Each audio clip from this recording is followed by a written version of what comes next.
1 hour to deliver $20 million or they die. The kidnapper's threat hangs heavy as my husband accuses me of faking it. His precious Hailey collapses on cue, stealing his attention yet again. Let them play their games.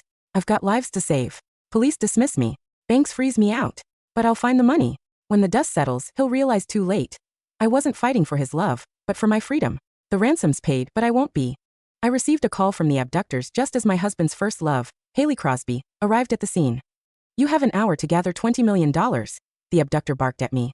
Place the ransom under the central bridge. Don't call the police, or I'll kill them. Armed with the knowledge from my past life, I put the call on the speaker so my husband, Shane McClure, could hear them. That I turned to face him and met his clouded expression. He snorted. Natalie Swanson, how low could you go? Did you get my parents to put on this act just so you could push Hailey out of the picture? I didn't cry or wail like he had expected. Instead, I calmly clarified, this isn't an act. Your parents have been abducted, and we need $20 million to pay the ransom. Go get the money now. His icy gaze bore into me. Stone-faced, he said. Are you trying to swindle my money after you failed to win my heart with this sham marriage? Shane and I had known each other for 2 decades. When we were younger, I saved his life once, and our families arranged our marriage as a result. But deep down, I'd always known Shane resented my modest family background. He had never hidden his feelings for Hailey Crosby, his first love, who had been studying abroad. Before we got married, I told him he could walk away, that he could return to Hailey if he wished. I promised I wouldn't hold it against him. Without even looking at me, he muttered flatly, I'll marry you willingly. Shane's demeanor grew colder after our wedding. He had never looked me in the face from the first time we met. I often comforted myself and attributed his coldness to his personality, that he still loved me. Then Hailey returned to the country. Shane's wide, radiant smile upon seeing her shattered my delusions and drove a knife into my heart. From the beginning, he had never once taken my side.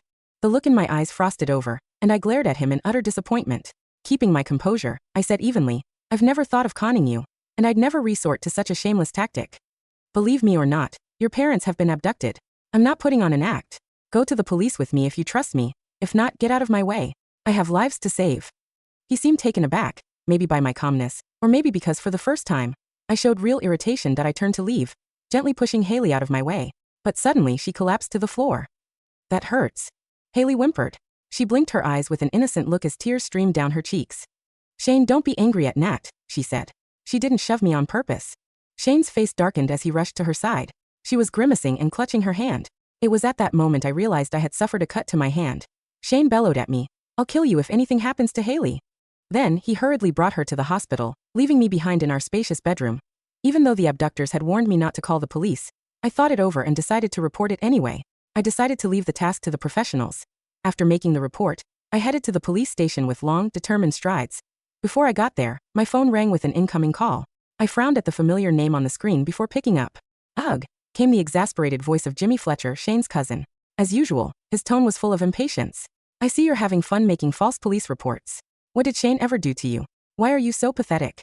Shane's family had always looked down on me.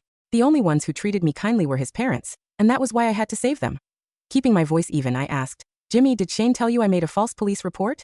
The silence on the other end was answer enough. I let out a cold chuckle. Jimmy, as a police officer, you're mocking me instead of responding to my plea for help. If you don't dispatch help, I'll lodge a complaint against you. Jimmy didn't even bother to act professionally. His voice roared through the phone.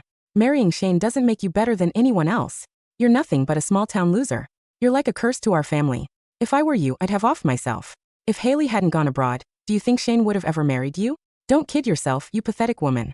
You don't even deserve to be Hailey's replacement. I ended the call expressionlessly and filed another police report, this time making sure to include a formal complaint against Jimmy. At the police station, I explained the whole situation to the officers. I told them how Shane's parents had been abducted and provided them with the recording of the abductor's call as well as the phone number they had used. The tech team quickly got to work, but they soon hit a wall. The recording revealed the abductor had used a voice modulator, and the phone number was unregistered. They couldn't call back, nor could they track its location. I have $10 million in my account. That should help us get started, I said as I reached for my credit card. However, my face darkened instantly. My credit card had been cut in half, and the funds had been frozen by Shane. Taking a deep breath, I called my secretary at the company. How much cash can we liquidate and transfer within 10 minutes? I asked. $15 million, she replied. Good. Transfer it to me immediately. Since tracking the abductors wasn't an option, the only choice was to meet their demands. $20 million was no small sum, but it was a price worth paying if it meant saving Shane's parents.